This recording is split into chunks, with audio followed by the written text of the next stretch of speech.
Welcome to the College of the Environment. We're happy to have you with us. This is our annual new graduate student orientation, and we're looking forward to showcasing some of the things that we do here in the college and the University of Washington community. We do it in service of our graduate students. I'm Anthony Salazar, and I'm the Graduate Student Services Specialist on the Academic Affairs team here in the Dean's Office.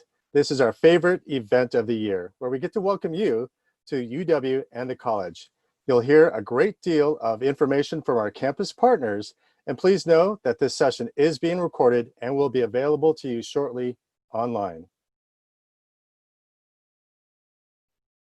Before we begin, the University of Washington acknowledges the Coast Salish people of this land, which touches the shared waters of all tribes and bands within the Suquamish, Tulalip, and Muckleshoot nations. I'd like to introduce Dean Lisa J. Graumlich. Dean Lisa J. Graumlich is the Mary Laird Wood Professor and the inaugural Dean of the College of the Environment at the University of Washington. As Dean, she leads a college with unparalleled depth and breadth in environmental systems, from the forest to the seas and from the depths of the earth to the edges of the solar system. As a scholar, Graumlich pioneered the use of tree ring data to understand long-term trends in climate, focusing on the mountains of Western North America. Graumlich has served as a faculty member at the University of California, Los Angeles, the director of University of Arizona's Institute for the Study of Planet Earth and Montana State University's Mountain Research Center, as well as executive director of the Big Sky Institute. She received her BS in botany and MS in geography from the University of Wisconsin-Madison and her PhD in forest resources at the University of Washington. She was named as Aldo Leopold Leadership Fellow in 1999 and was elected as Fellow of the American Association for the Advancement of Science in 2004. In 2017, she was elected to the American Geophysical Union's Board of Directors. Here is Dean Lisa Graumlich.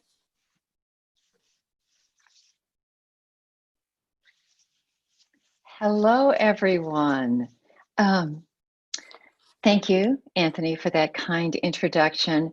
And I am excited to be able to address you, but I have to admit, there's a little tinge of sadness that we're not all together, where I can see all of you. And it's so exciting to think about your journey here. You worked hard to get here, and you have made a commitment under really complicated times to come to the University of Washington and to be with us. And we are making that same commitment back to you. And this is the beginning of that commitment to make it sure that the decision that you have made to start graduate school in the middle of COVID and our nation's really deep reckoning with systemic racism and the kind of climate disruption we've been seeing in the West with all of our wildfires, you're making the decision to come to graduate school, and I want to applaud it and say that we're here to be with you. It's a great decision. I'll let you. Don't I look like a dean? I'm in my hoodie, at home. But you know what you don't see here is okay. See that? I'm an alum. I made the same decision you made a little while ago in 1980, and I made that decision because I wanted to come to University of Washington. I wanted to study climate change at a time in which people really, believe it or not, people weren't talking about climate change, and there was no real clear pathway. And I was a good graduate student, so I could get into a bunch of places, and I looked all over the country, and only at the University of Washington did I have the chance to study atmospheric sciences with National Academy members that were pursuing how to build global climate models. And I could study natural resources management and think about what did climate change mean for forest ecosystems. I could run over, frankly, to the College of Engineering and take hydrology classes. I could just go all over this darn campus. I didn't know that there were any rules about the fact that you couldn't do that. And so what happened for me was I had the ability to get a science PhD that was grounded in earth science, atmospheric sciences, forestry, hydrology, quantitative methods, and to use that to develop, quite frankly, a career that has been incredibly fulfilling. Back then, all of those departments were in different colleges. So I was so excited as an alum, get my little newsletter. I heard that in 2010, the University of Washington was going to put together all of my favorite parts: earth and atmospheric sciences, oceanography, fisheries, forestry, marine policy, Friday Harbor Labs, etc. Put them all together and create what is the nation's biggest College of the Environment. There's over 200 faculty. There's over 1,000, when you put together the faculty, the researchers, the administrators, there's this research machine of 1,000 people and 3 ships, marine labs, et cetera, that makes it a really exciting place to be. And so you are now part of that. You've been recruited, you're probably in a lab group. Your lab group is embedded within a department or a school, and that is embedded in the college. And you may not really, when you applied, you may not have thought a lot about what the heck is a college? Why would I care? Think of it as, because it's pouring rain right now, I'm going to say umbrella. It's like this umbrella that is over you, that you are in with, you can't see them, over 100 of your fellow colleagues who are some of the most interesting people you're ever going to meet, that are going to take that experience you have in your lab group with your major professor and with that group and within your school, and expand those boundaries to allow you to think about how your work fits into some of the big questions facing earth, environment, natural resource sciences right now, and you're part of it. So welcome. You will be learning more about the college throughout this event today. But as you think about it, think about the college as this grand playing field for you as an intellectual and as a whole person. And we will do our best to make sure that playing field is level and clear and gives you lots and lots of opportunities to really, we've got this kind of hokey thing about being boundless, to be boundless. And I did it, worked out really well. Okay, Lisa's secret rules for how to be a successful graduate student. There's 3 things. Create a community and a network. Now you're gonna see people around you that like work all the time, like they're always at their computer or on the lab bench, working, and they're telling you like they don't have time to talk to you because they're working. I had people like that when I was at grad school. I don't even know where they are now. It's the people that paused and were curious and sought to make connections with their peers, with the postdocs in your group, that found that they had the ability to not just talk about their research, but to fit it into a much bigger picture. So the people that you are going to meet as a graduate student here, they're going to be with you for the rest of your career, and they're going to be great people. So invest in that community, invest in that network. There's going to be times when it seems like, oh my God, I don't have the time. Make the time. I'm doing my looking at you through the Zoom. Okay. Number 2, take risks. Be willing to fail. Now, I'm far enough along in my career, and I don't think the provost can fire me. I'm going to tell you something that I don't actually tell to a lot of people in this like really intimate setting. So I told you I took hydrology classes.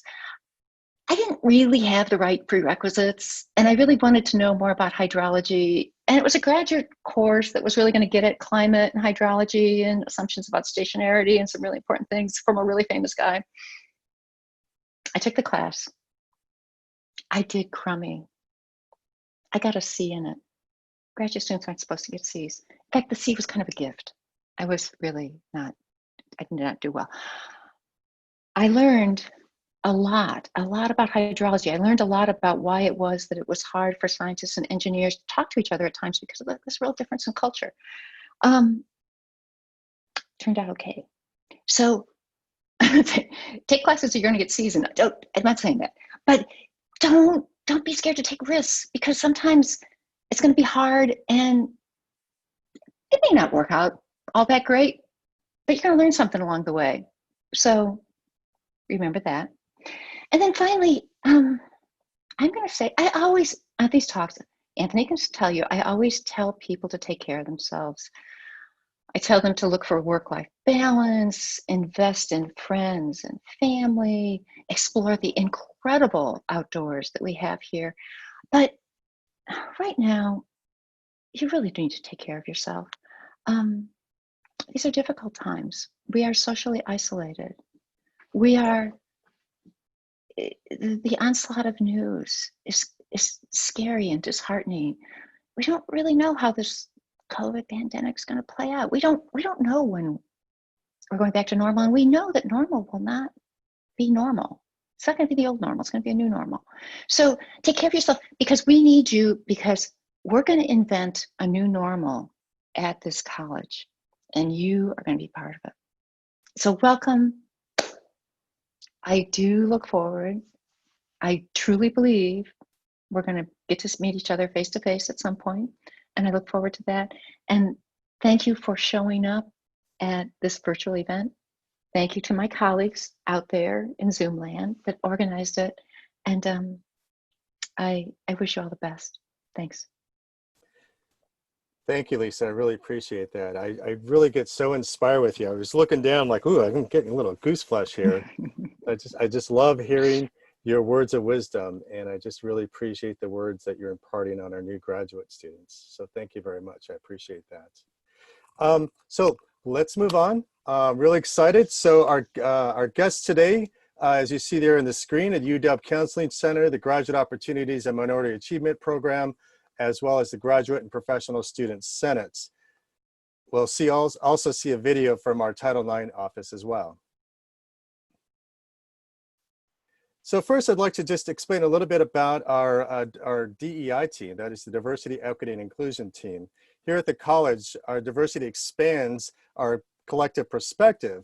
Beyond dimensions of race and gender, diversity must involve the active engagement of peoples and their systems, knowledge, activities, experiences, and ideas. And to do this, our DEI team provides equity-oriented workshops, translation of marketing materials for recruitment, support for DEI projects and initiatives, advice on issues on equity, diversity, and inclusion, as well as programs and events to foster awareness, guidance on how to create community-based projects, and connections with groups working on equity and inclusion. For more information and/or to connect, be sure to reach out to our Assistant Dean, Dr. Tara Ross, or Isabel Carrera Zamanino, who is our Program Specialist. We're considered a small college, but we do have a huge reach and a tremendous impact that include about 1,500 students, and that includes 460 grad students in both master's and doctoral programs.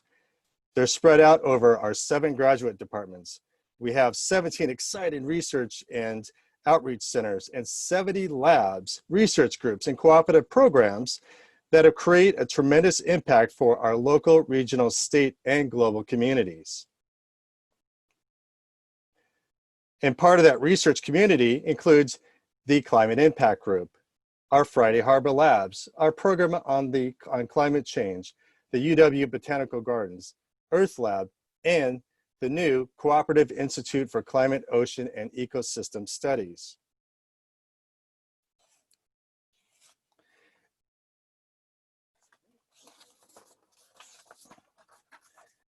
Now, a number of really great things to keep on your radar, which include special events and courses that are offered by the college, include the Engage course, which is called Communicating Sciences to the Public Effectively.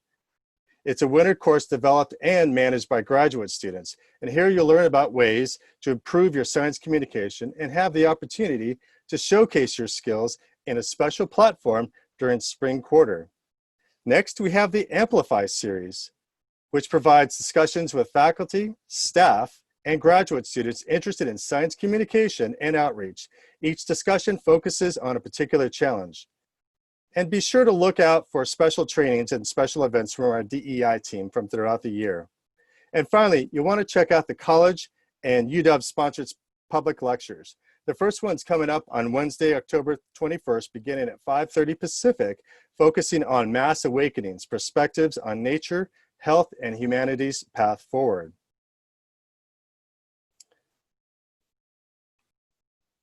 Thanks. Also, throughout the year, we'll be hosting a series of professional and career development sessions and workshops that provide advice and insight as you travel the pathways of your graduate education. This quarter, we'll be focusing on mentoring, where we'll bring together a panel discussion of faculty and senior level graduate students who will be talking about aspects of the mentor and mentee relationship.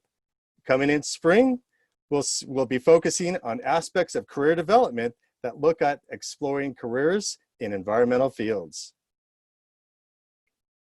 And as you begin your studies and research here, please know that there's certificate programs available in climate science and astrobiology. For those of you in atmospheric and oceanography, atmospheric sciences and oceanography, we do have a data science program that you can check out. And we're also happy to let you know that we have a variety of funding available to you throughout the year. We have our quarterly college scholarship and travel awards. And this is our meeting fund where you're able to present original research and get funded up to $750 for domestic travel and $1,000 for international travel.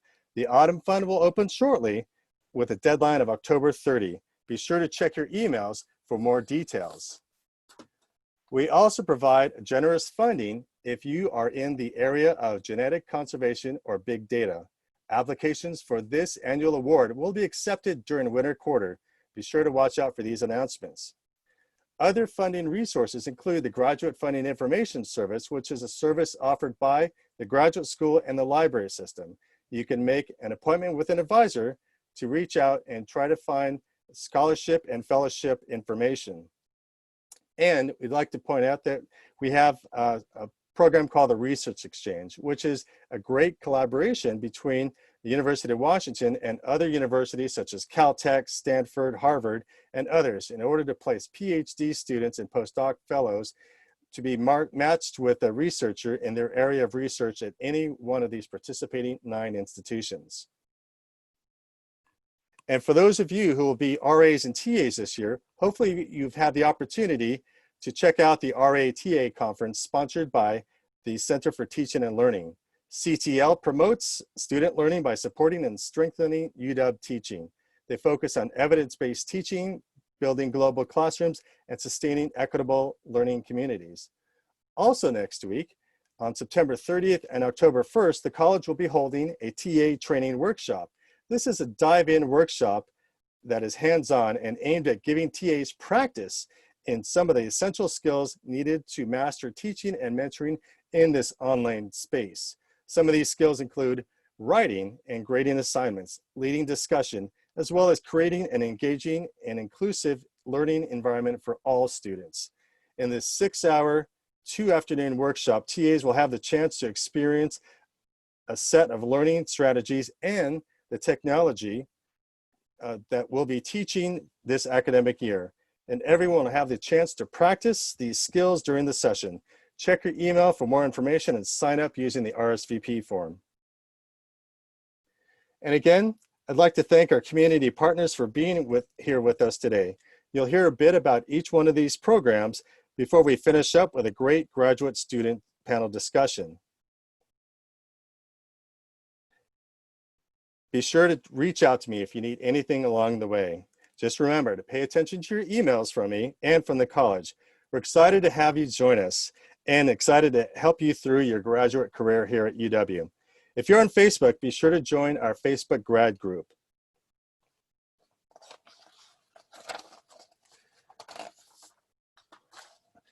Some of these resources and means of connections can also be found at the graduate school. At this time, I'd like to welcome my colleague, Carolyn Jackson from the UW Graduate Opportunities and Minority Achievement Program. Carolyn, I'll invite you to turn on your video. There you go. Hi, how are you? Hi. Hi, everybody. It's a beautiful Friday in Seattle. Welcome. I'm Carolyn Jackson from the Graduate Opportunities and Minority Achievement Program, also known as GOMAP. And just wanted to tell you a little bit about some of the things that we do. We have funding and awards for graduate students that are mostly done through departmental nominations. And we used to have, before COVID, an in-person signature event called Getting Connected, but we're going to change that up this year and do it in three parts, a three-part series. So the first one is welcoming incoming graduate students, and we're going to have a student of color panel to talk about navigating graduate school and different departments. We have a lot of different disciplines represented on that panel, and that's going to be on October 6th. We'll be sending out flyers and information and updates. And then we have another part of the series. The second part is going to be with a faculty of color panel, and we're going to have welcome incoming students as well as current students for that Zoom meeting. And then on October 14th, we're going to have a building community with a theme of socializing in the time of COVID in virtual spaces. That's not the official title, but that just gives you an idea of some of the things that we do. And throughout the year, we try to find the pulse of graduate students and what they're needing. We have a graduate student advisory board who they're all represented in different departments in the sciences and the social sciences, humanities, and the arts. And they're often coming to tell us about topics for workshops that we need to consider. For example, we have a lot of graduate students who are parents, and they were like, hey, what about us? We could use some tips on navigating graduate school and work-life balance and families. Also, we've tried to be very proactive with the social climate and the social unrest and the injustices that are happening. So we've had a few talk circles with students so they could share space and talk about some of the deep concerns around the global pandemic, the racial pandemic, and all of the social unrest that's been happening. In addition, we're going to try to do something around the election as well, so that students can have really safe spaces to talk and just to discuss some of their concerns. So we do a lot of different things, but I hope that gives you a nice overview. We really do welcome student input, and our advisory board is going to be very active this year regarding different programs and events. Oh, and one thing I should mention before I go is that we also partner with core programs. They're another unit within the graduate school, and they work with first generation graduate students as well as international graduate students. So we'll be doing a couple things throughout the quarter, partnering with that wonderful group of colleagues to discuss and highlight the needs of graduate students, and in particular students of color, first-gen graduate students, and international graduate students. So, and if there are any questions, Anthony has my email, and I can also put it in the chat before I depart. I'm going to do that. I can't talk and type at the same time after a day like today. Anyway, so there I am, Carolyn Jackson, cwj@uw.edu.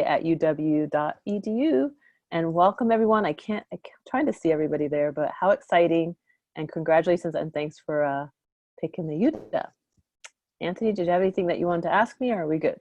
I think we're good, but I'll just let you know that GoMap is very near and dear to my heart. So, and I really appreciate Carolyn for joining us today. So again, look out for those emails. There'll be plenty of information coming out this year. So thank you, Carolyn. Really enjoy having you with us. So, yeah, thank you. Enjoy everything and the rest of the program, and take care, everybody. Bye.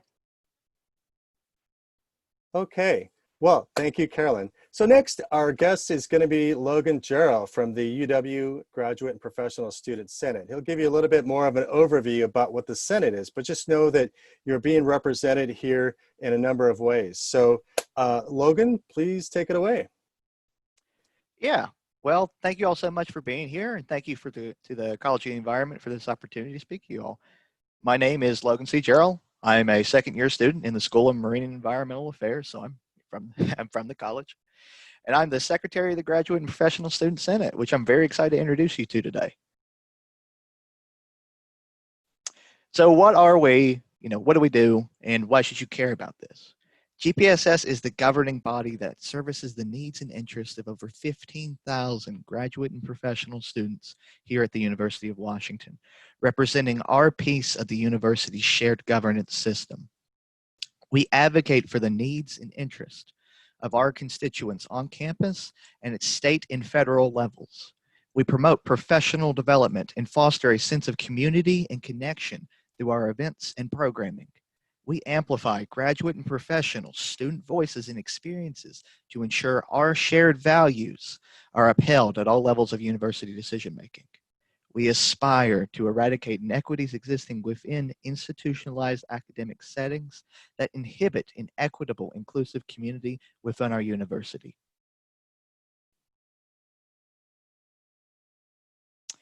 To accomplish these, we have built a dedicated, talented, and fun team. At our core, GPSS is comprised of UW graduate and professional students, as the name would suggest. Our senators, 2 from each department or degree program, make up the Senate body itself. These include our 5 executive senators who are elected to our executive committee, which is also home to our 5 elected officers. The president, our vice president of external affairs, our vice president of our external affairs, our secretary, which is me, and our treasurer. Each of us is supported by our 9 staff members that we employ.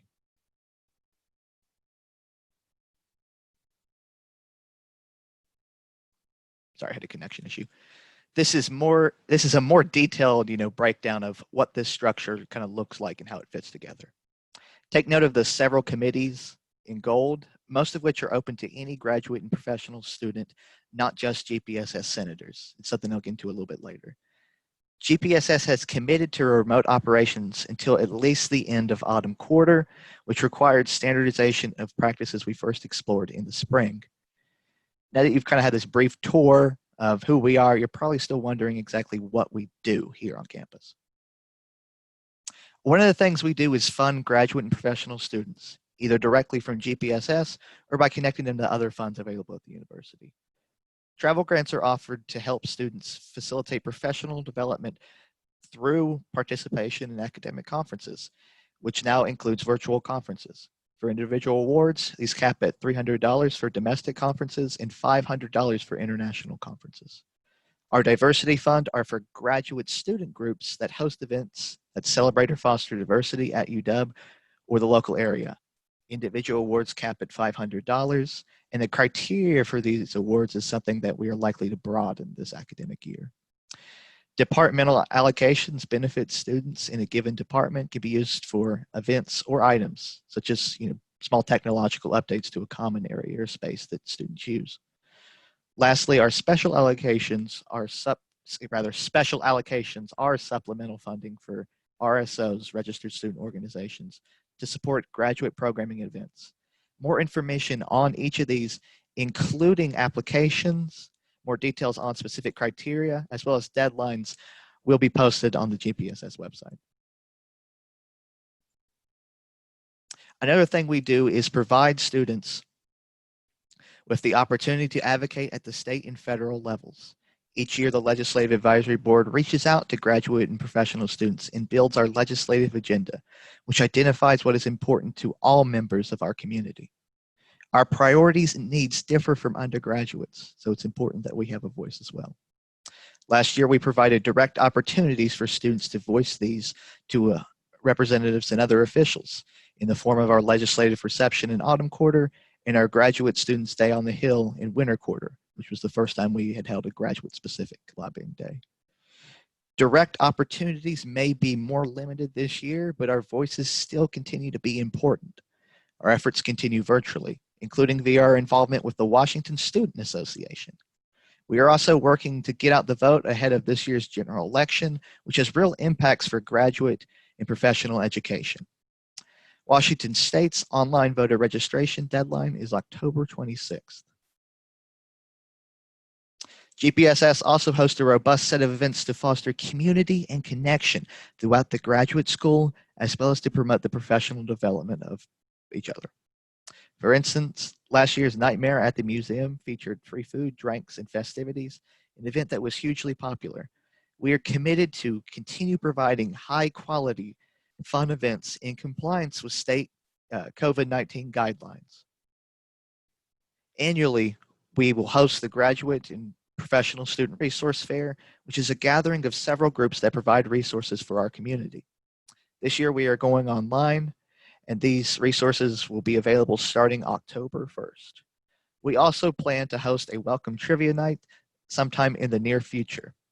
Looking ahead to 2021, we plan to hold our academic conference and career fair in winter and early spring quarters respectively. These events represent some of our strongest opportunities for graduate and professional students. Next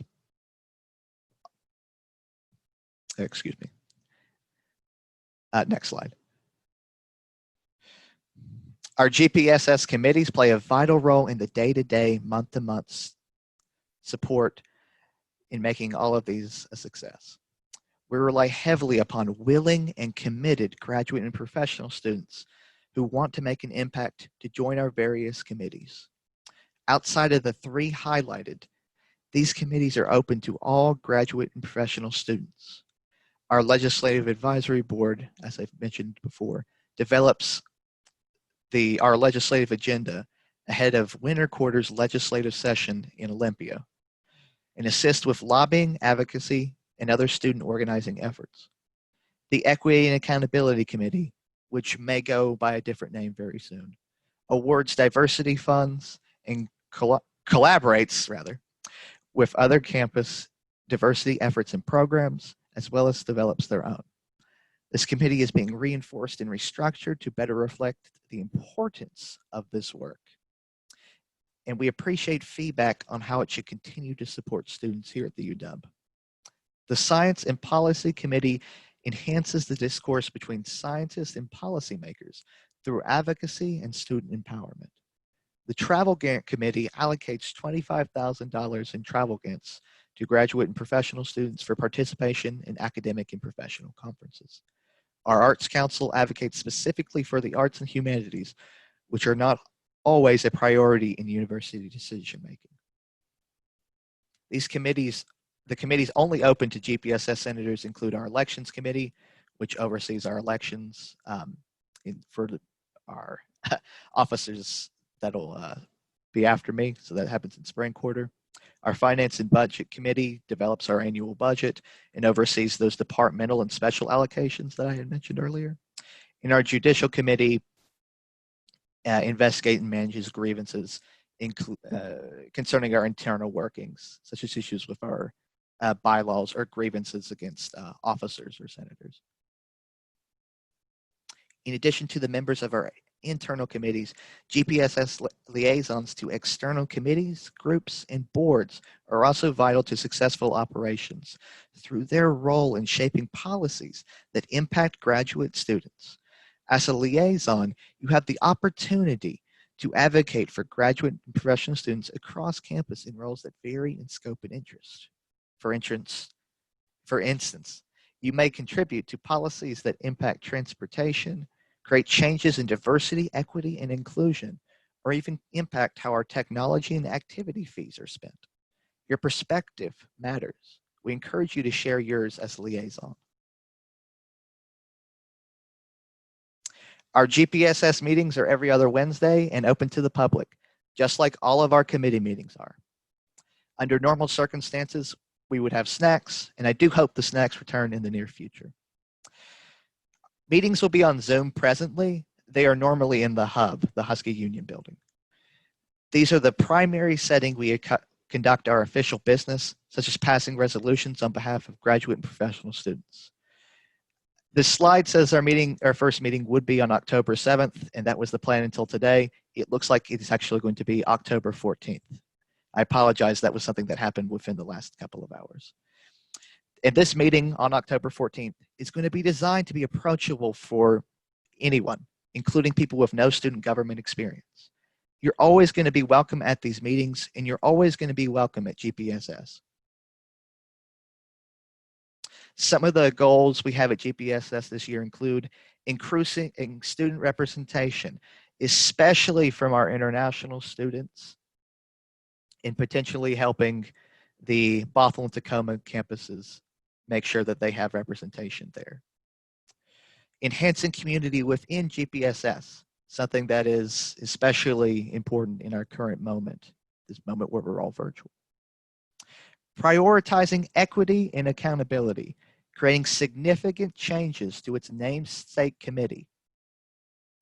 The secretary position, which is my own, which oversees the efforts in that committee.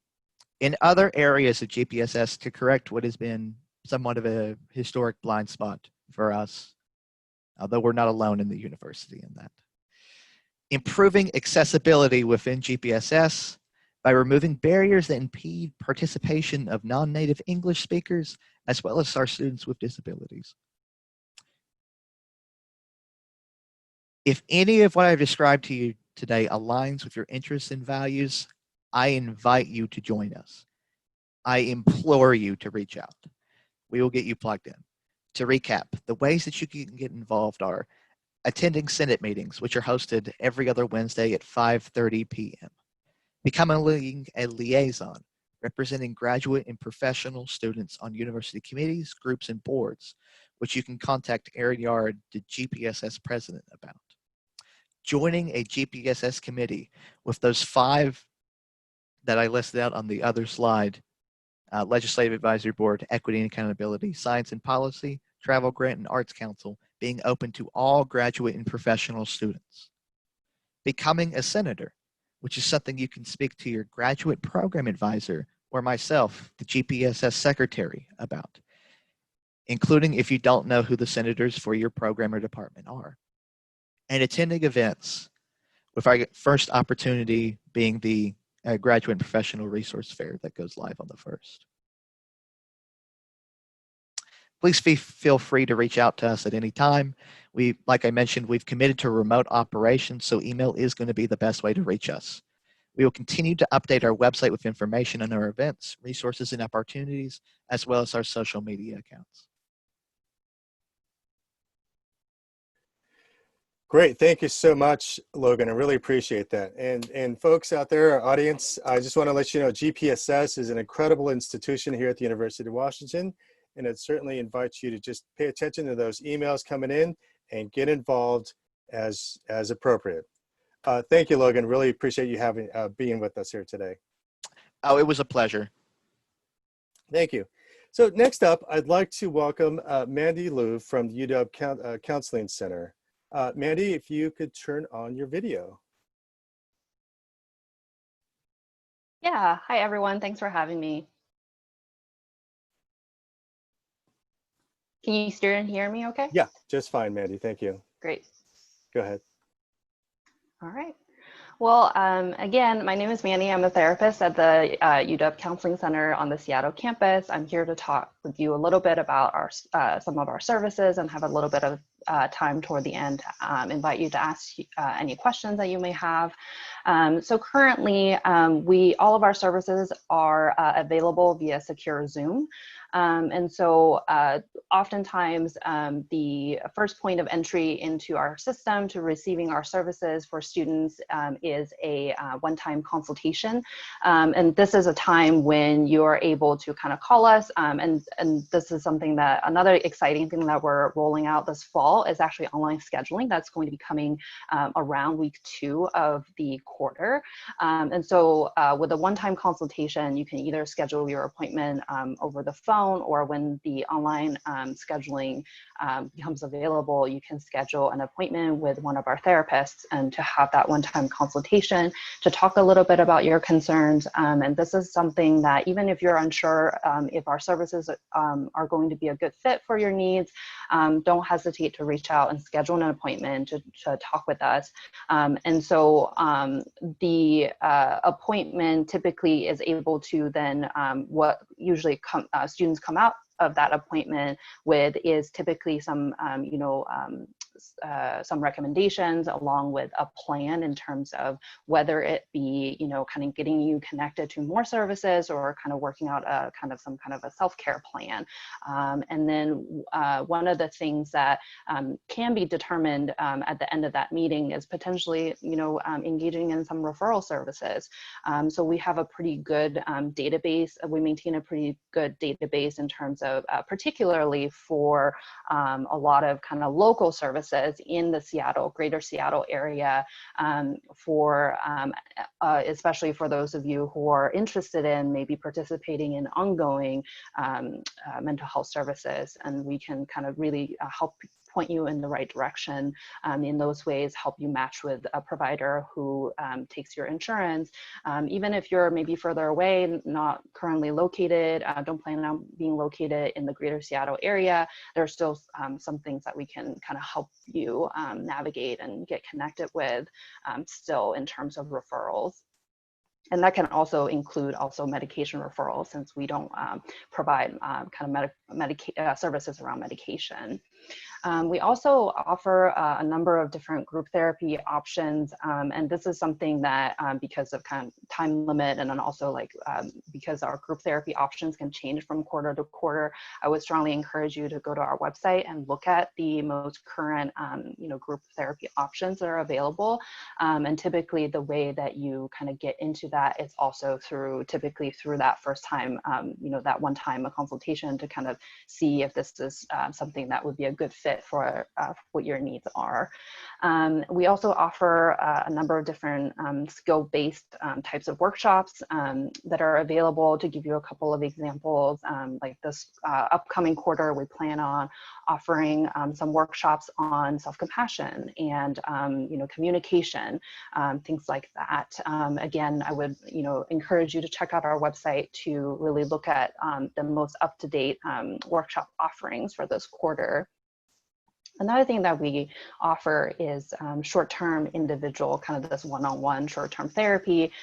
Typically, what happens with that is that sessions are usually about 45 to 50 minutes long. You're able to meet with one of our therapists, kind of on an every other week kind of basis, to address something that tends to be pretty specific, whether it be kind of getting you back up running in terms of back to a level of functioning that's going to help you complete your schoolwork, or kind of managing some interpersonal issues and whatever that might be. There's really a pretty big range. And again, how that's typically determined is kind of going back to that one-time consultation that you would have with a therapist, and then working with that therapist to determine if this is something that would be a good fit. We also offer career counseling. And so this is really something that we take kind of more of a kind of a psychological and culturally sensitive approach to career counseling, for you to be able to have the space to explore and clarify some of your personal needs and values and fit for a specific career that you may be contemplating. And so kind of taking it a step further from kind of looking at the logistics of things, but more kind of giving you that space to explore really what feels like the best fit for you. And then alongside with that, we also offer, two specific career specific, assessments that, after you take one of them, then you can go over the results with a therapist to kind of determine what types of, careers that would be a good fit for you, things like that. Let's Talk is also a service that we offer that is probably one of my favorite services, mostly because it really kind of helps reduce barriers for our students accessing our services. It can be intimidating at times to kind of really reach out and then to contemplate this, kind of what does it mean when I meet with a therapist.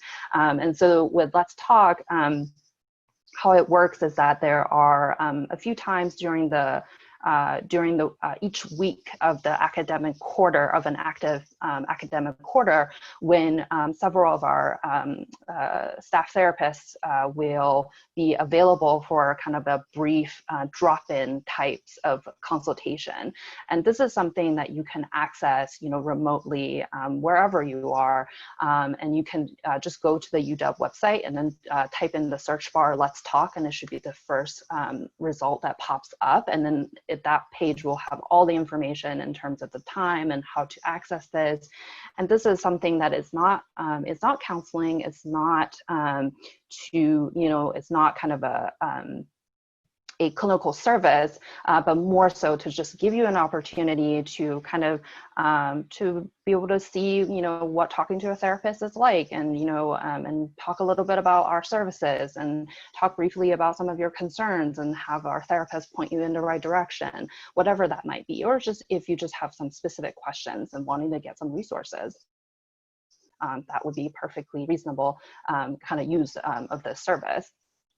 And another thing that we offer is crisis services during work hours. So we're open 8 to 5, Monday through Friday.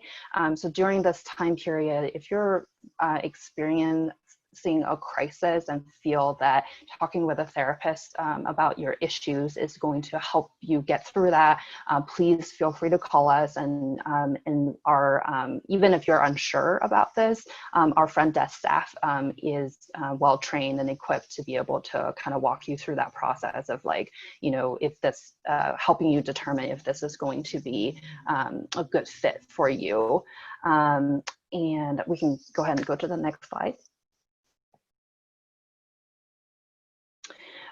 So the best way to reach us is really by calling us, unless you are already sure that you're going to be making an appointment, and by using the online tool that we're rolling out at the start of the quarter. And so and we're also currently in the process of merging with another mental health unit, which is health mental health on campus. And so this is the centralized number for both units right now. And so once you call us, our front desk staff member will kind of help point you in the right direction, once you're able to kind of let us know a little bit of what you're looking for and what questions that you may be having, or if you just have general questions about our services. And another really great resource would be our website. That is the central wellness website, is wellbeing.uw.edu. So this website is really should be kind of the go-to for, like, the most up-to-date information on our services. And also the website also has a lot of really good information in terms of just self-help resources. If you're just looking for resources, mental health resources, if feeling kind of stuck and wanting to do some of that work on your own, there's resources on that as well. In addition to kind of the some of the kind of general resources, we do on our website also maintain a blog, as well as Facebook account and Instagram account. I would encourage you to follow if this is an area that you're interested in and wanting to kind of stay up to date on kind of general, like, kind of wellness tips and resources, whatever that might be. And we can go to the next slide. Another really exciting service that we are adding and introducing into our list of services is my student support program. So I have here listed it here as after hours support. And so this is something like outside of business hours, if you're experiencing a mental health related crisis, this would be kind of the place to go to seek that service. And this is something that we are doing for this current academic year, since currently so much of what we're doing is still, it's remote. And so wanting to make sure that students have are able to readily access services. And so this service is available via phone, chat, text, and video with a licensed therapist. And this is something that's going to start becoming available around mid to late October. Again, I will refer you back to the Central Wellness website to kind of learn kind of the exact date that it's going to start becoming available. It is 24/7 support in 6 different languages, and then I've included the website to them. And so in the meantime, until toward mid to end of October, what you can do if you're having concern about like mental health related safety concern, you can either call Safe Campus or the King County Crisis Line. And those are all resources and information you can find on our website. Again, referring back to that website of wellbeing.uw.edu. We can go to the next slide. Another service we offer is consultation with faculty and staff, and also for students. If you're concerned about another student's, or just a student's mental health, you can again call us at the central number 206-543-1240, and during business hours, and we can provide those consultations, point you in the right direction. And then the My Student Support Program I mentioned in the previous slide will start providing those after-hour consultations for once it starts in October. We can go to the next slide. I know that was really quick, kind of a quick and dirty overview of our services. If there are any questions, I'm happy to answer them.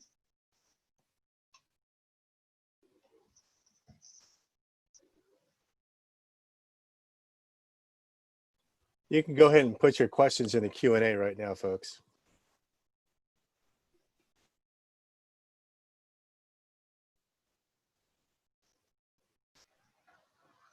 Mandy, let me ask then. So you had mentioned that there was going to be a merger between Hall Health, Mental Health. What is that going to look like, and how will those services change?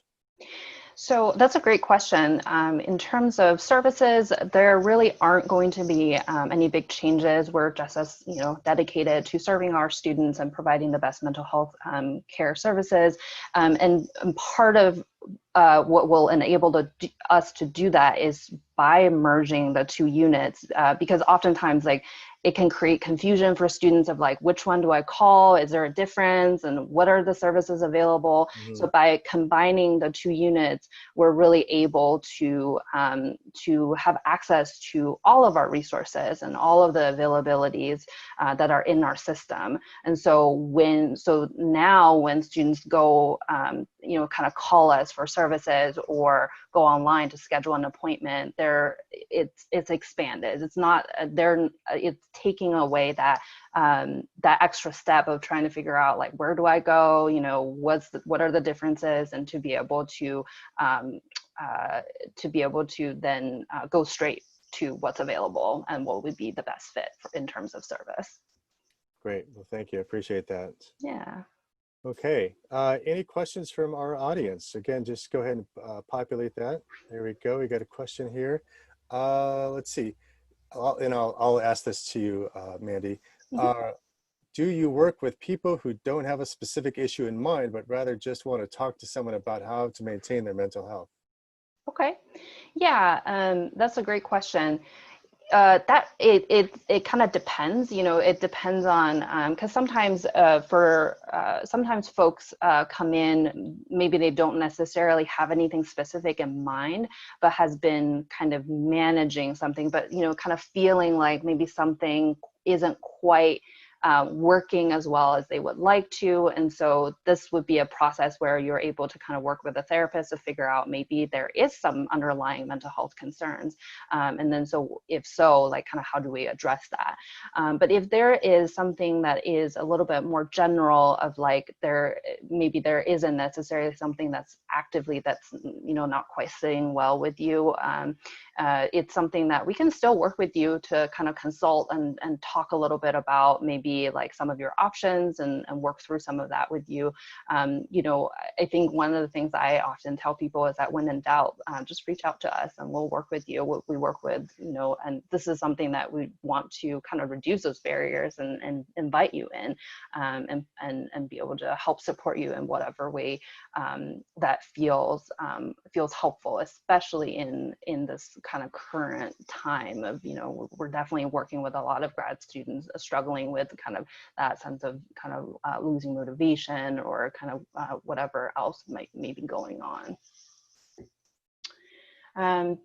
Okay, go ahead. I saw you were going to answer. Yeah. Do you have a projected time for the Counseling Center to move off Zoom and back in person? Yeah, another great question.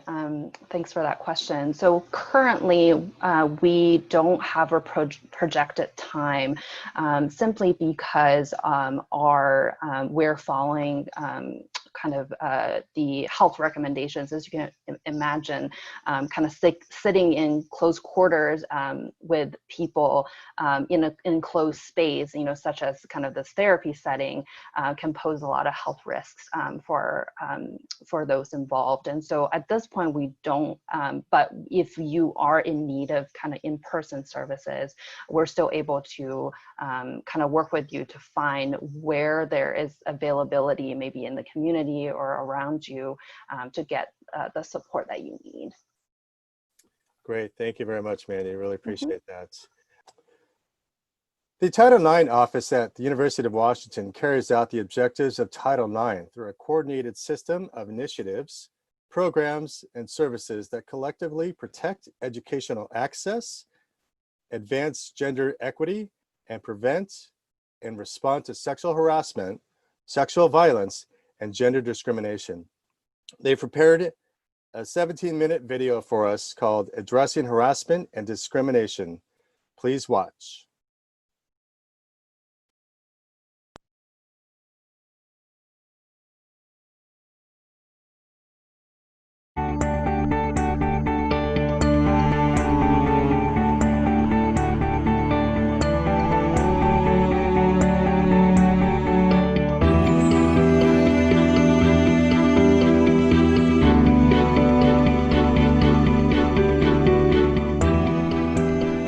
Sex discrimination, in its many forms and contexts, can be difficult to explain and difficult to understand. Here's a simple definition. Sex discrimination occurs when someone is treated unfavorably because of that person's actual or perceived sex, gender identity or expression, or sexual orientation. It isn't just about male and female. It can occur between two or more people with the same or different characteristics. It's important to note that sex discrimination can be based on a number of factors. These include sex, that is the physical sex characteristics you're born with and develop; gender identity and expression, that is how you identify and present yourself through actions, dress, and demeanor, and how these do or don't align with gender norms or with your biological sex. Sexual orientation describes the emotional, romantic, or sexual attraction you feel toward women, men, or both sexes. You might describe yourself as straight or identify as lesbian, gay, bisexual, trans, or queer, often referred to as LGBTQ. Queer can refer to gender identity and expression or to sexual orientation. People at the intersections of identity, a queer woman of color or a visually impaired gay man, for example, can and do experience discrimination and harassment in interwoven and complex ways. What does sex discrimination look like? Not hiring or promoting someone because of their gender can be sex discrimination.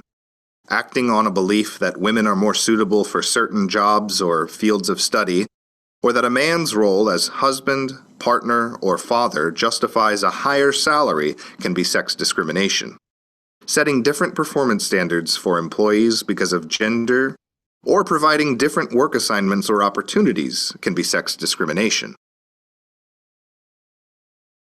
Sex discrimination can occur in any employment context.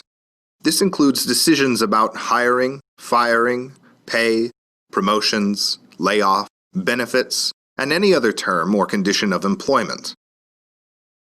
In the academic context, it could include decisions about recruiting, admissions, retention, or access to resources. Discrimination due to pregnancy is also a form of sex discrimination. This could include firing someone or not hiring them at all, or discouraging participation in an assignment, project, or class due to pregnancy. Sexual harassment is a form of discrimination and includes unwelcome conduct of a sexual nature.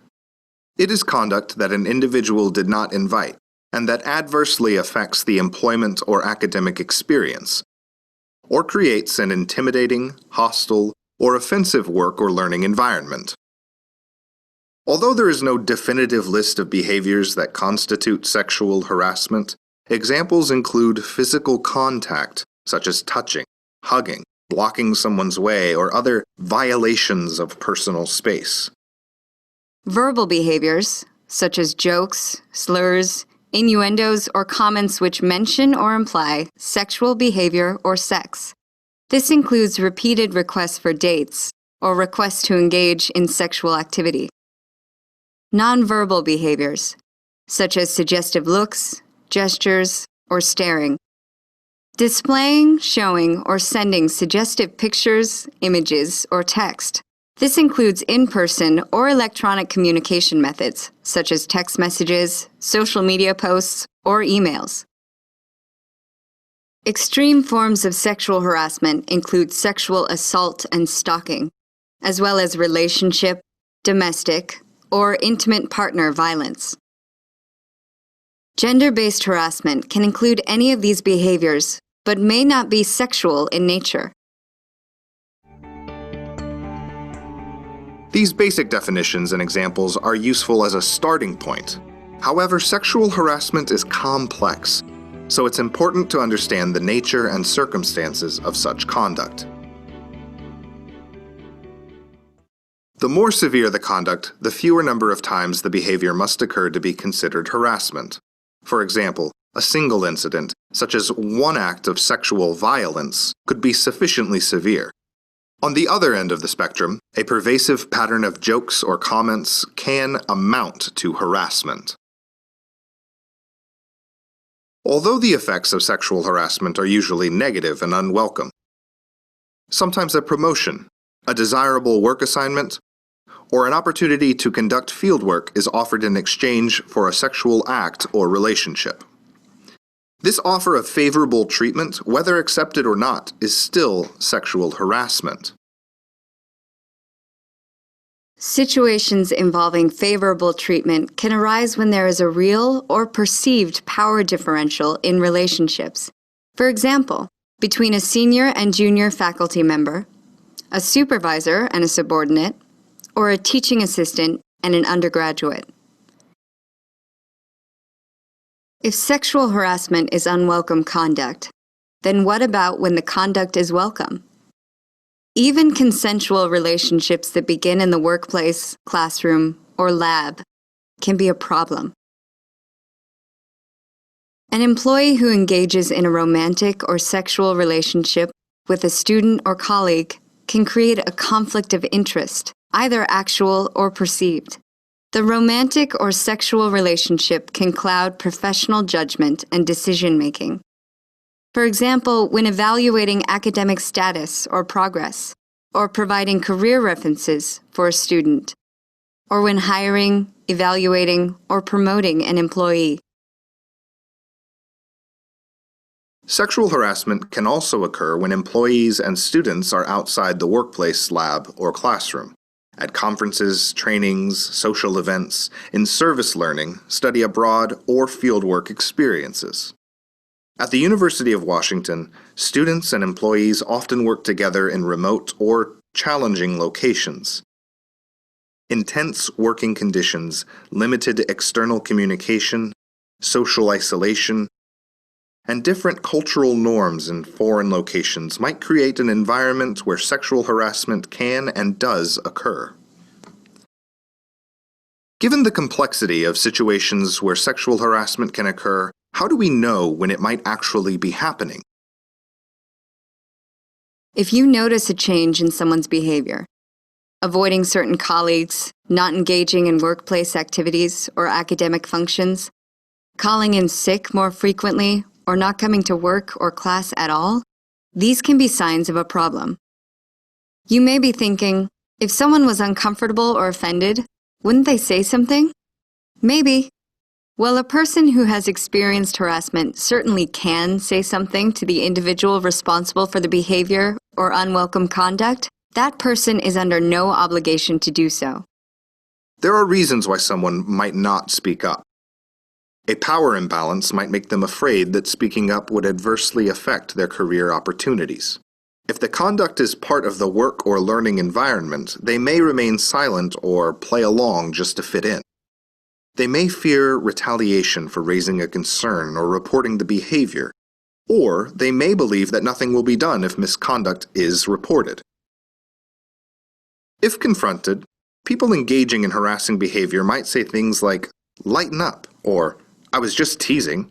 If you want to make it in this job, you're going to have to toughen up," or "Don't be so sensitive." Nevertheless, such behavior can have a real and adverse effect on the person experiencing it, as well as on others who may overhear or witness the conduct. Even if there was no intent to harass or discriminate, the comments or behavior may still create an intimidating, hostile, or offensive environment. So what can we do about sex discrimination and sexual harassment? Each of us can make a difference. We demonstrate who we are as a community and who we are as individuals when we speak up and engage or challenge someone who is behaving in a discriminatory or harassing manner. When we acknowledge that each of us may sometimes behave in a way that is unwelcome or offensive to others, either intentionally or unintentionally. When we listen and are receptive to hearing and learning about the experiences of others, especially when they differ from our own. In the same classroom or workplace, one person's experience may vary greatly from another's. These conversations or self-reflections can be difficult, awkward, and challenging. However, they are a critical way that we, individually and collectively, can address the culture of sexual harassment and sex discrimination. Individual action can make a real difference. Some situations, however, demand the university's intervention. The university supports a working and learning environment free from discrimination and harassment. There are federal and state laws that prohibit sex discrimination and sexual harassment. These include Title VII of the Civil Rights Act, Title IX, and the Washington State Law Against Discrimination. The university has incorporated the mandates of these and other federal and state laws into policies that prohibit sex discrimination and sexual harassment. Those policies apply to university programs and activities on the Seattle, Tacoma, and Bothell campuses, as well as any other place such programs or activities occur. When employees or students have experienced sex discrimination or sexual harassment, the university encourages reporting so that it can respond. There are offices dedicated to receiving reports and investigating allegations of discrimination and harassment. These are the University Complaint Investigation and Resolution Office, often referred to as UCERO, and the Title IX Investigation Office. Reports can also be made to local or central human resources offices. When a report about sex discrimination or sexual harassment is made to the university, an intake and assessment will determine whether an investigation should be launched. If a formal investigation finds a person responsible for conduct that violates university policy, corrective or disciplinary action may result, including termination of employment or dismissal from educational programs. Disciplinary action is governed by the policies relevant to the individual. For example, the faculty code, student conduct code, or union contract. At any point during or after an assessment or investigation, retaliation may be a concern. Retaliation is adverse action against an individual because they have made a report or participated in an investigation. Retaliation is prohibited by university policy.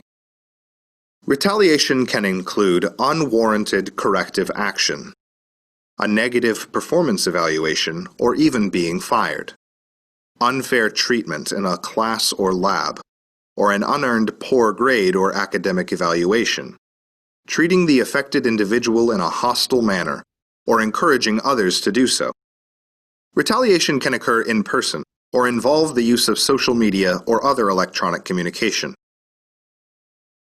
Even if an investigation of the original complaint concludes that conduct did not violate university policy, an individual can still be held accountable for retaliation. Third parties who were not involved in a situation leading to a complaint can also be found responsible for retaliatory acts. At any point in the intake or investigation process, interim measures may be implemented to protect and support the person affected by the behavior, with the goal of preventing ongoing or repeated misconduct. Interim measures may include developing a safety plan to help minimize or avoid contact with another person in university classes, housing, activities, programs, or the workplace.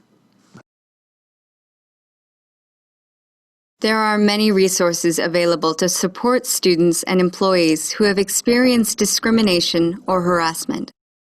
Here are a few starting points. Confidential advocates offer free services to any member of the university community affected by sex discrimination or sexual harassment. Anything you discuss with an advocate remains confidential unless and until you decide otherwise. At a meeting with a confidential advocate, you can share as much or as little information as you are comfortable with. You can learn about common reactions to sexual assault, sexual harassment, and related trauma.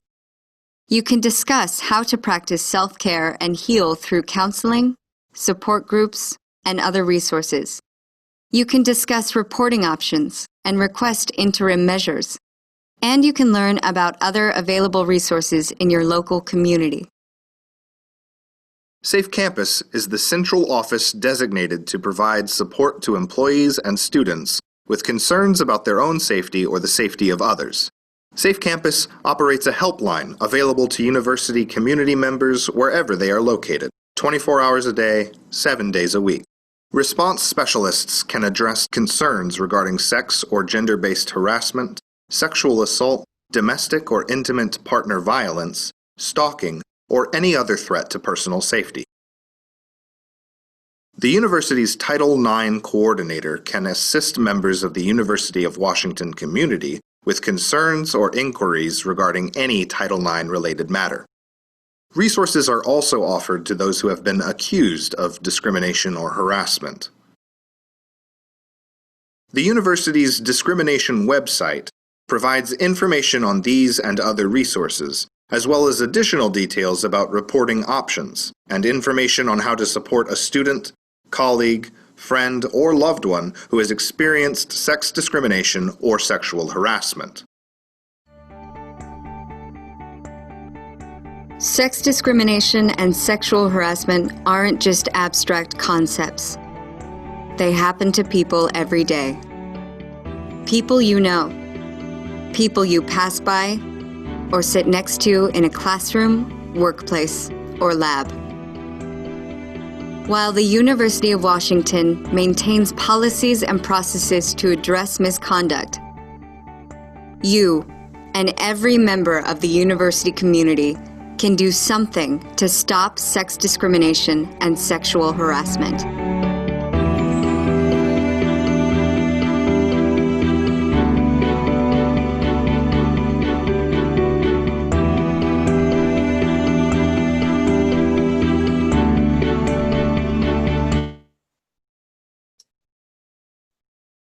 Okay, the Title IX office wanted to make sure that we shared these 2 slides with you.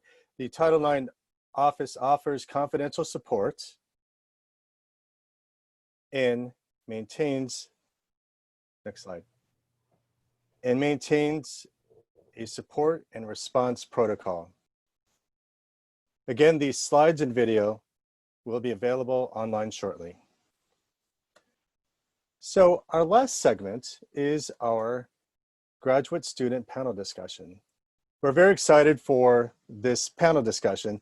For the last 2 years, we've been including this panel discussion, which is meant to give you a brief synopsis of life as a graduate student here in the College of the Environment. This is especially important these days, given the impact of COVID in our daily lives.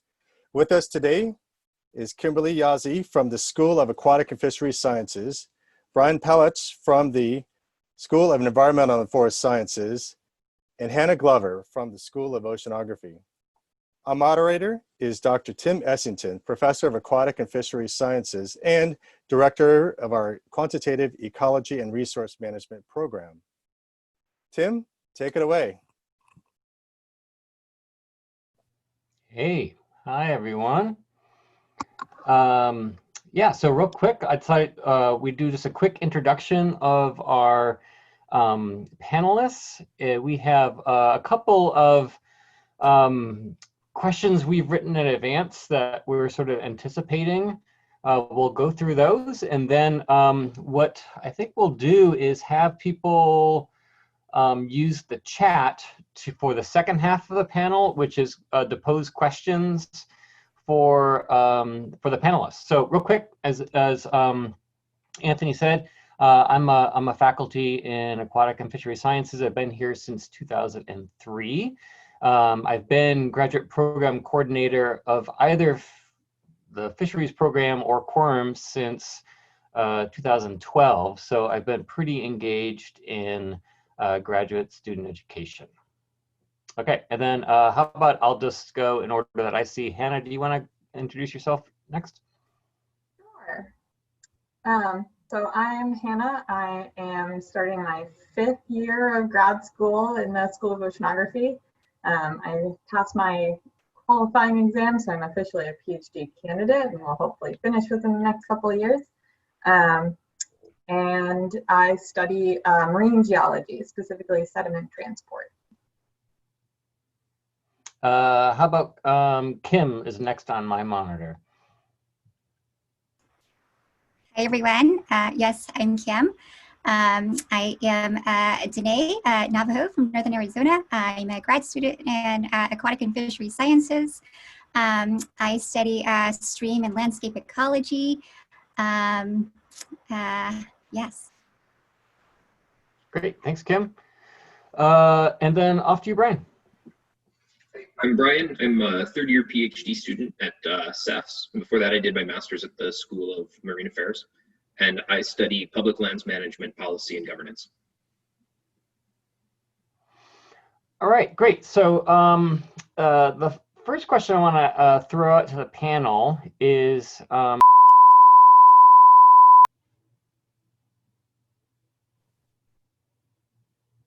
that was one of those Zoom things that get booted out. Okay, well, go ahead and continue. Sure. Yeah. So the question I was asking people to kind of remember back in time when first entering graduate school. So this is a question for the panelists, and thinking about things that you ended up doing in that first year that, when looking back, you realize like that really helped you. Yeah. So you guys can answer in whatever order you want.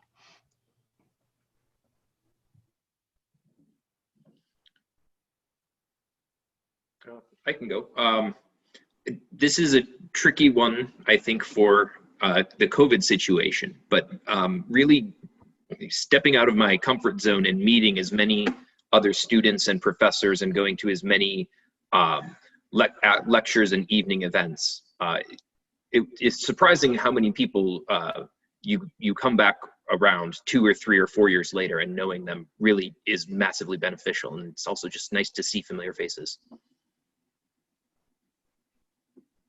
Yeah, I'd say on a similar vein, I mean, it's all about the people, that setting like really clear expectations with my advisor was very helpful, and having really regular meetings and making it clear that that was something that I wanted, and like having lots of conversations about expectations and how work gets done and what I should get done and timelines, and like being really specific and communicating with my advisor was really critical, as I was adjusting to like a very different type of working environment.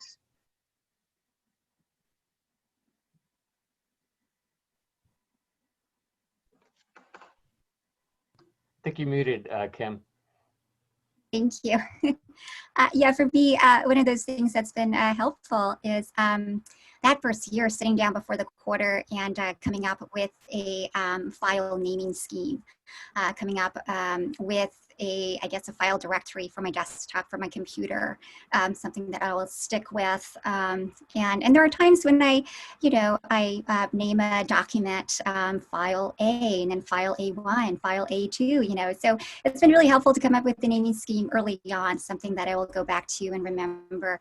So it's easy to find files, months from now, a year from now. So yeah, that's something that I've been very grateful for.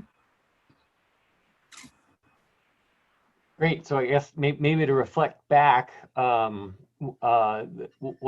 I guess a theme that I heard common was being deliberate about various parts of your first year experience. I mean, Brian was sort of talking about being deliberate about developing a networking context. Hannah spoke about being really deliberate about setting expectations for both herself and her advisor, and basically nurturing that relationship. And Kim was sort of talking about being really deliberate about one particular dimension of sort of work organization that could probably spill out into all manner of organizations. So I think maybe a high level thing I heard is and of course not everyone's going to do all of those things, but pick some dimension and be intentional and deliberate. I think that's a really good advice. So Brian kind of set the stage for this next question is, the reality is everyone is starting grad school here in a very unusual time. This little Zoom hookup was a perfect little example of that. We all have to be sort of adaptive.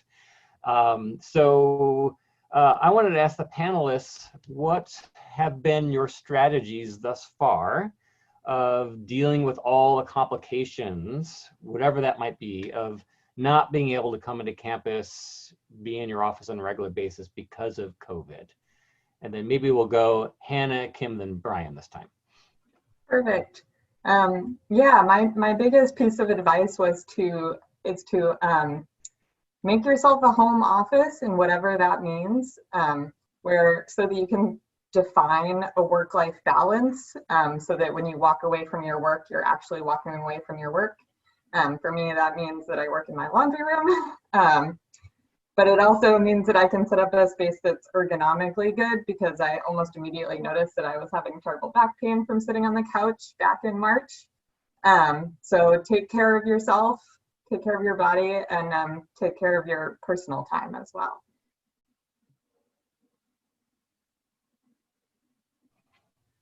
All right, Kim, you want to give it a stab?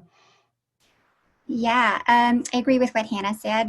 It was really important for me to designate a workspace at home in my apartment. Yeah, and for me that meant removing things from my desk that weren't work related. Sure, I could have objects like rocks or photos that give me inspiration, but it was just so important for me to sit down and get into my headspace and be like, okay, now it's time to work. This is my corner in my home to work. And so yeah, so it's really important to find that. And I did, at times I'll flop on the couch or bed and read an article or respond to emails, but I would always come back to my desk and work. So that's been really, really important. Yeah, I don't think I can stress that enough. Thanks, Brian. Want to give it a stab? Yeah, I don't want to repeat everything that was just said, but I totally agree with it. I think I would add, it's also really valuable to be deliberate in scheduling meetings or phone calls with lab partners or advisors who you're not seeing every day anymore. At first, I think that my lab, we were so used to seeing each other, we weren't as deliberate as we needed to be with actually scheduling blocks of time to touch base as a unit. So I would encourage to be proactive with that. Great. Yeah. So it sounds like the convergent is to try to simulate the office experience as much as possible. And part of that is sort of like the physical environment of have a place that feels like the work spot, and the place that is not the work spot, and then also try to simulate the connections you would normally have had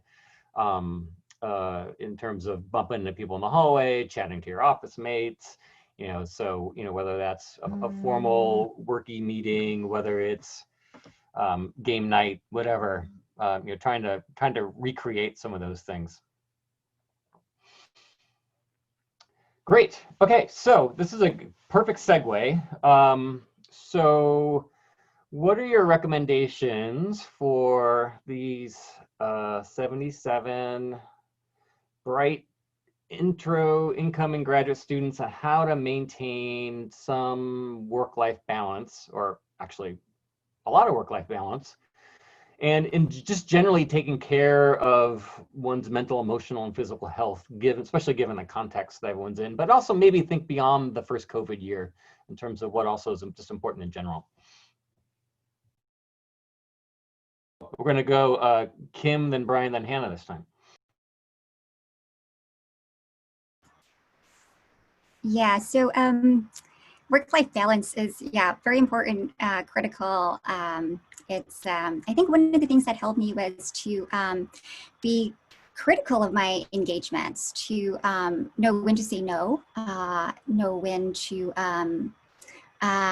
step away and to find time for yourself, to recenter and to hit the reset button, and to not lose a connection with those activities that bring you joy and happiness. And so that could be something simple as finding a new coffee shop, or finding time to post something on social media, an Instagram post, or doing yoga. I love doing yoga, and so I tend to do that throughout the day. I'll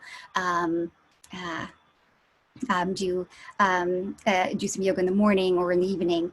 So yeah, absolutely. I think it's very important to keep track of your hours of your engagement, and know when to separate yourself, but also, yes, we all need community, so staying connected to that community that centers you is so important. Family, friends, activities that make you feel that community you need. So. Great, Brian. Yeah, I think it's it can be really overwhelming, especially with how busy the quarters can get. And sometimes you forget to take a break. So being able to say once in a while, I don't feel good right now, or I'm tired, or I just need to refresh and I'm unplugging for the afternoon, or I know I have all these things going on, but Saturday I'm going for a hike and I'm just gonna leave it all behind and come back when I'm fresh and really ready to look at it again.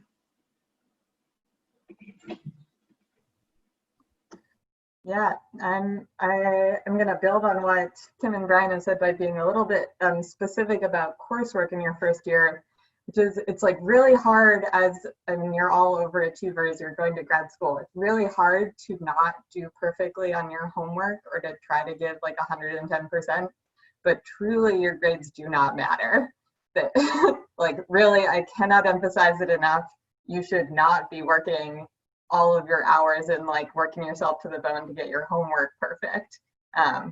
You need to like learn the skills and retain what's important to your research, but like jettison whatever from the class is not relevant to what you want to learn, and don't obsess about your grades at all. I wish I'd learned how to do that earlier. It would have saved me a lot of long hours and sadness in my first year. But now I like only do the homework the like day that it's due, and I limit my hours and say I'm only giving this much time to this class, and it's okay if I don't get a great grade. Yeah, that's my advice. Great. Yeah, I think that all sounds like great advice. I mean, Hannah's kind of talking. I'm so glad you brought that up, Hannah, because I think just prioritizing what's important, and maybe a 92% is fine. Like, maybe you can live with that. And I think Kim and Brian both raised some really important points of Kim was really talking about setting some real limits, because it's real easy to kind of get just sucked into the computer, and Brian talked, and Kim both talked really specifically about, don't forget about the things that you love to do. Keep doing those things. Find a way to keep because you can't work all the time, and just do that. You actually will be not very effective. You will stop getting things done. But we've all had those moments of eureka, and usually those eureka moments are not after working 18 hours straight. Great. Okay, our next question is perfectly aligned with a question someone posed in the chat. So aren't we great? So someone wanted to speak about working against imposter syndrome. So I wanted to ask you guys, what do you guys think imposter syndrome is? How does it manifest as a first-year graduate student and beyond? And then what have you found are the most effective strategies to deal with it? And we're going to go in reverse order now, just to mix things up. We're going to go Hannah, Brian, Kim. Great.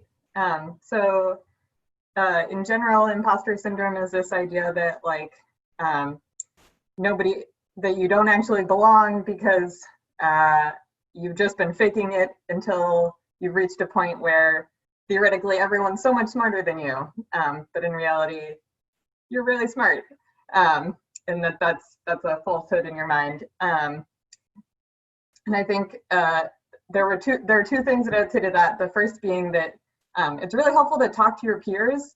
Grad school has like been a great way to make a lot of friends, and that connecting with other people is a great way to, and especially like working together is a great way to really beat against that idea that like you're like, I'm the stupid one in the room is just crazy. You'll realize rapidly how hard everybody else is working. And the other piece that it's come up in a couple of conversations in the School of Oceanography is that there's a difference between imposter syndrome and somebody in your lab or you're on your committee telling you that you're not smart enough. That's advisor abuse, and you should seek help for that, because that's something that I have heard of people having happened. That's not imposter syndrome. So that's an important distinction.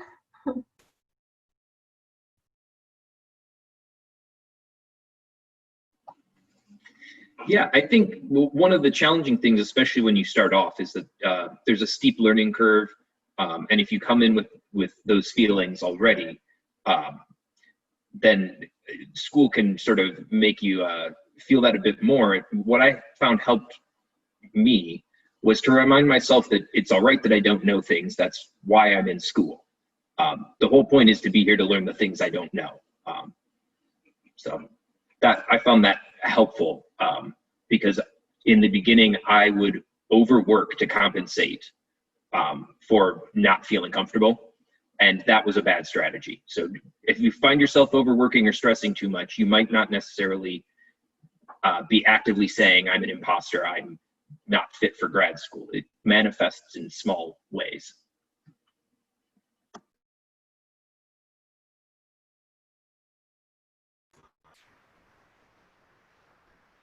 You're up, Kim.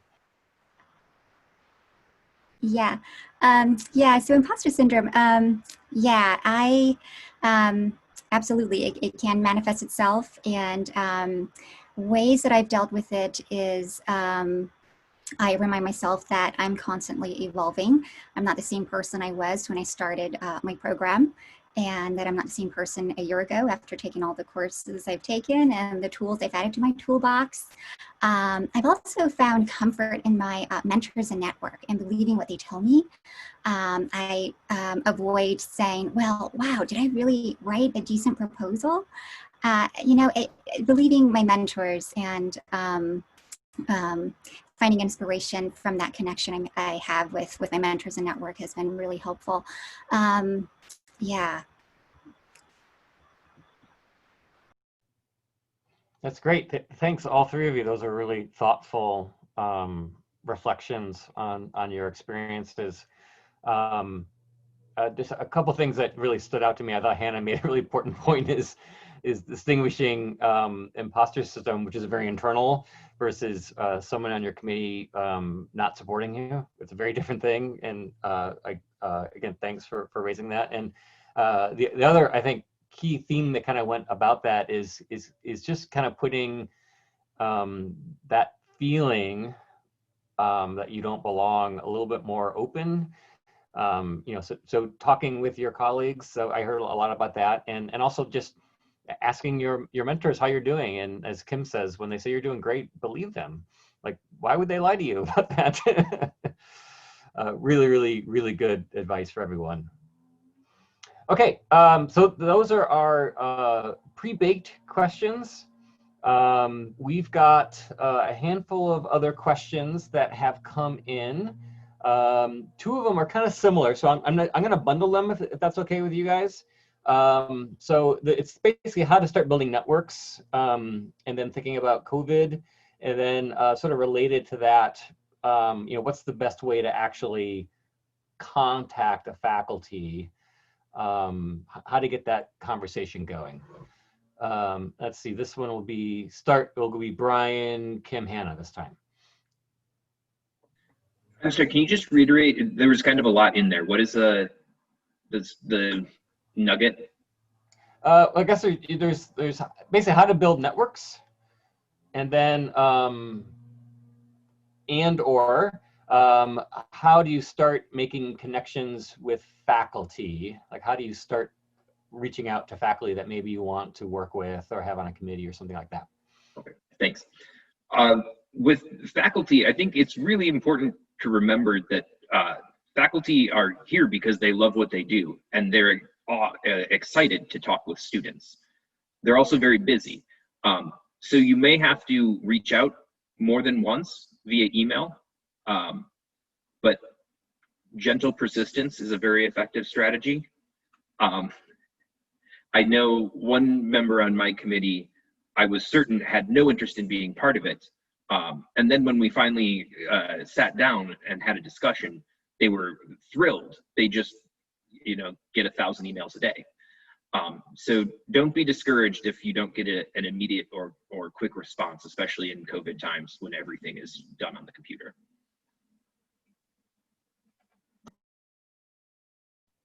I forgot our order. Am I up next? I think Kim is up next. Okay, sorry. I did a switcheroo in the middle.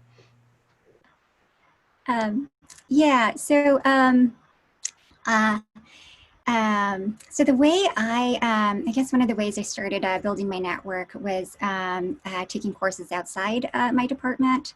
And so I've taken an environmental policy course, a course on methodologies, qualitative research or mixed methods, and they've been eye-opening. And I got to meet students in other programs and got to know professors in other departments. So I've been grateful for that. And in my first year, I thought, wow, well, yes, I need to, take my core coursework and be dedicated to developing my dissertation, my thesis. But I wanted a connection to community, and I wanted to do community-based research in some capacity. And so I remember going to the climate impacts group on campus and knocking on the door, sending an email to someone who gave a talk one day, and I followed up and I said I would love to learn more.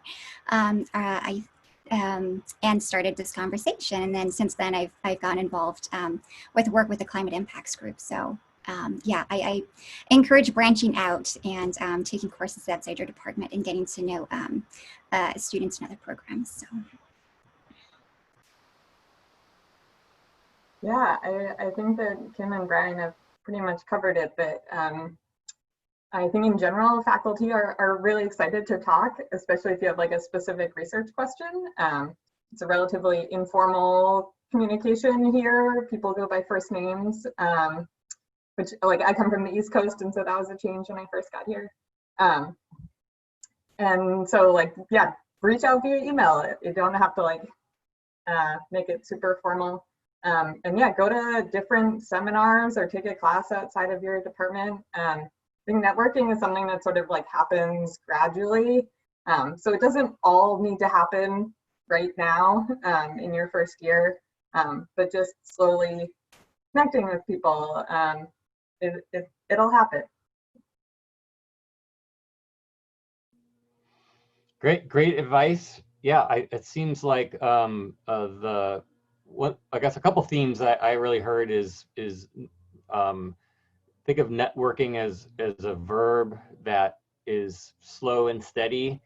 So it's not going to immediately turn on, and a lot of tools include coursework. I think Brian's point about persistence is important. Kim gave a great example of a way to open a conversation, which is, I loved your talk. Flatter, flatter, flatter.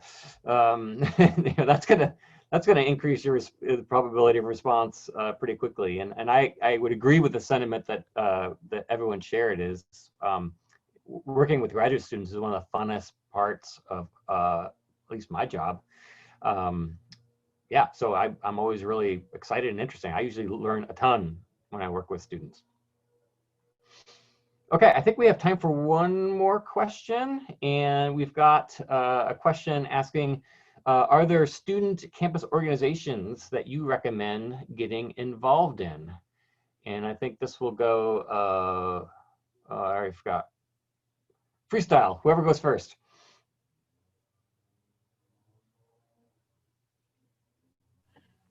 I think that's hard to answer at the college level because this will vary quite a bit from unit to unit. But certainly there are outreach groups both within the College of the Environment and within subunits. If you're interested in getting involved in more like within school policy type stuff, you can check out the Student Advisory Council, which is a College of the Environment wide council that I served on, which is how I got to know Anthony Salazar. And there's usually like intramural sports teams within unit. Yeah, I guess it's hard to answer at the college level.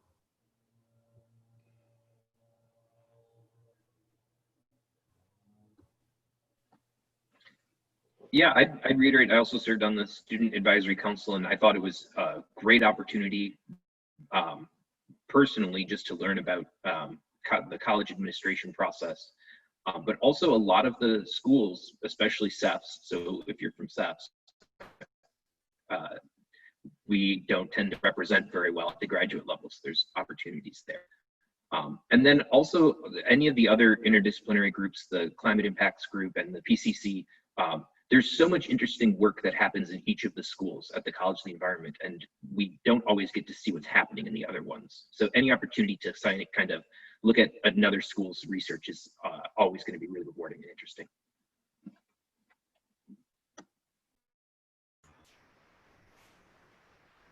Yeah, those are all great. I don't know what to add. There are listservs you can be a part of, and they're always announcing events and conferences that you can be a part of within college and outside of the college. Yeah, the PCC, the Program on Climate Change, is a great one. Society for the Advancement of Chicanos and Native Americans in Science is a great one. I've been to a number of their events. Yeah, there's I don't think there is. There are many activities and student groups to plug into, so I don't think there will be. It will be hard to find a group, I think. Great, thanks. That was fantastic. Anthony, can you confirm that we are out of time? We have, we've got about, we actually do have time for just one more question, and we're at the 3:54 mark. Okay. And we're scheduled to go to 4. So I'd say Oh. Okay. Okay. So I'm going to go over to what was the biggest surprise you felt transitioning to graduate school? So just to prepare people for something they're probably going to experience that was unexpected to you, but now looking back, you think was actually everyone should probably expect that. And let's go, I don't know, Hannah, Kim, Brian. Yeah, I think maybe it wasn't so much surprising as like challenging, but just the lack or the amount of self-direction that there is.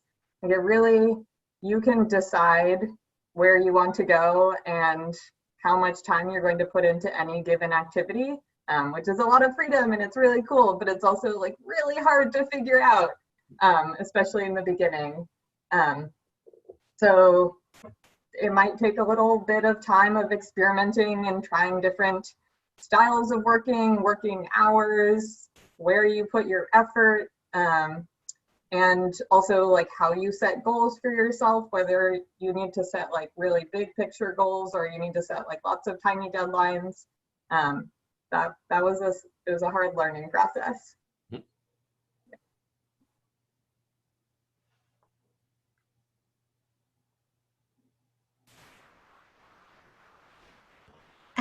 Yeah, that's a great question. Yeah, it's I'm gonna have to agree with Hannah on this one. I found it I guess beneficial to have I guess I didn't realize at the beginning that I thought I would have most of my committee members be in fisheries in my department. And after branching out and connecting with other faculty on campus, I found community members who are from different departments, when in forestry, when in the School of Marine and Environmental Affairs. And so it's been really great to get these different perspectives and to be able to join their labs every now and then to connect with the work they're doing. So that's been eye-opening and something I didn't quite expect. And through those connections, other opportunities have arisen. Yeah, so I would say, yeah, be open to opportunities and growth. And I knew that was going to happen, but I guess I didn't realize that it would happen to the extent it has for me. Yeah.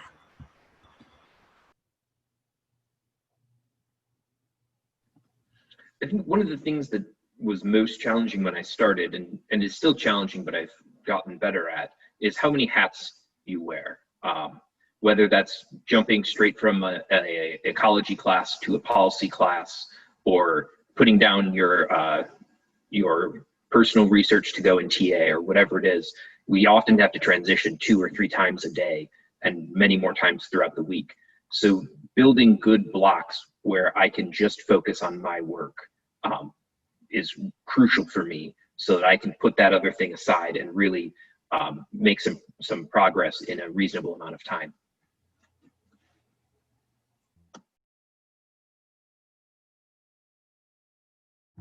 Oh, so we heard 3 really different things. And I suspect that if we had a panel of 6, we would hear 6 really different things.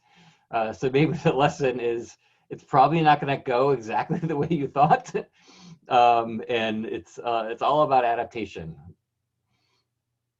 All right, last question. We just came in. I'm going to rephrase it a little bit so it's not a yes or no. So the question was, has remote learning impacted your studies at all? So maybe that's question A. And then question B, how has remote learning impacted your studies? Boy, who will go? Kim, Hannah, Brian. Yeah, great question. I guess I'm a candidate now, and so I'm done with my coursework.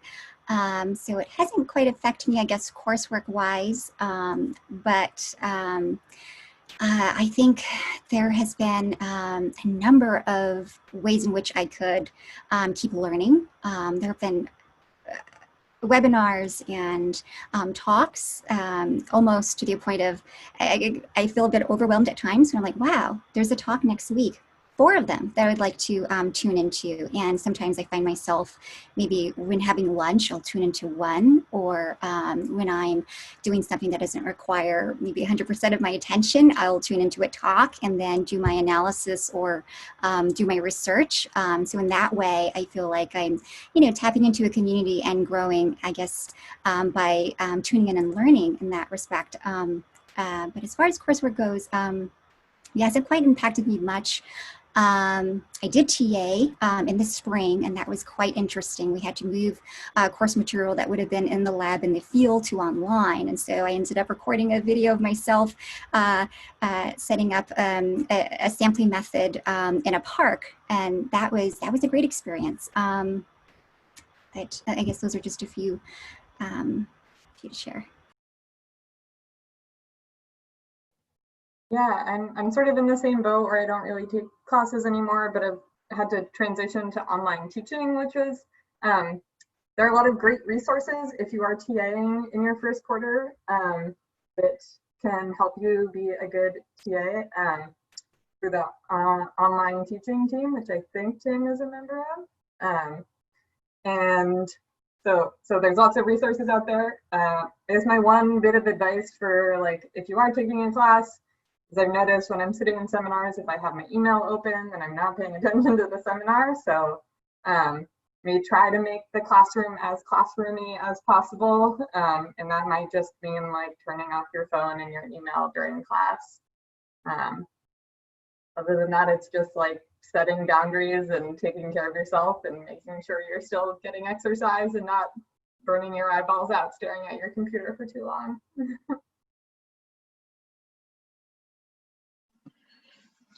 Yeah, I'm similarly not taking any courses now, but I've been RAing, which doesn't really require very much interaction at all. So one of the things I would say is pay attention to how you're feeling. I'm pretty introverted, but after a while I started to notice I was getting lonely, not seeing anyone for coffee or just touching base throughout the day. So doing the little things to deliberately take care of yourself is really important. And building a schedule that works when you are sort of in your isolation bubble can be really beneficial as well.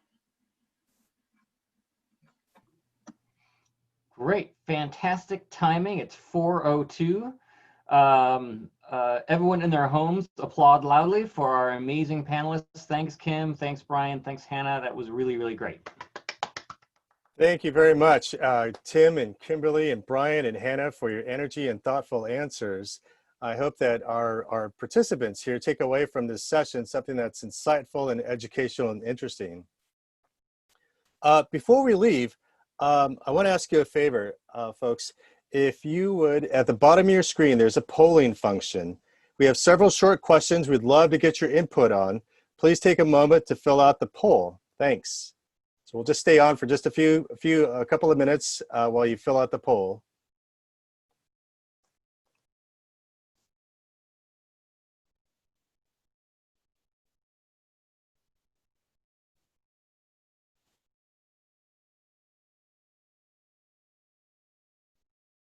Great, thank you.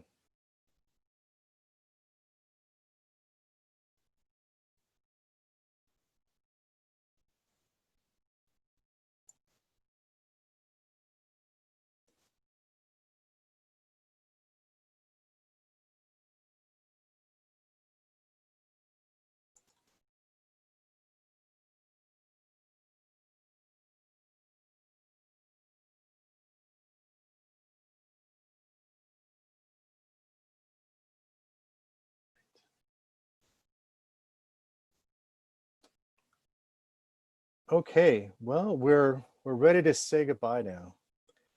Thanks again for all of you for being with us this afternoon. Really appreciate the time, Tim and the panelists and all our campus and community partners. We couldn't have done this without your participation. It's going to be a great year, no matter where we are and no matter how we're functioning. whether in person or remotely. I just want to thank you all, and just please know that we're here for you, and we want to see you succeed, and we want to be an incredible resource to you. So thank you very much, and feel free to exit the session. You'll be hearing from us soon. Again, look forward to our emails coming out about various opportunities. Thank you.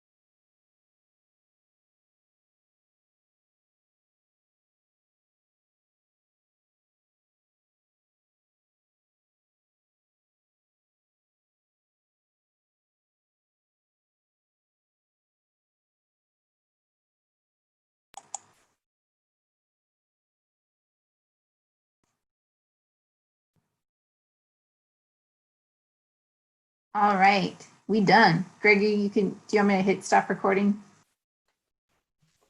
Sure, thanks.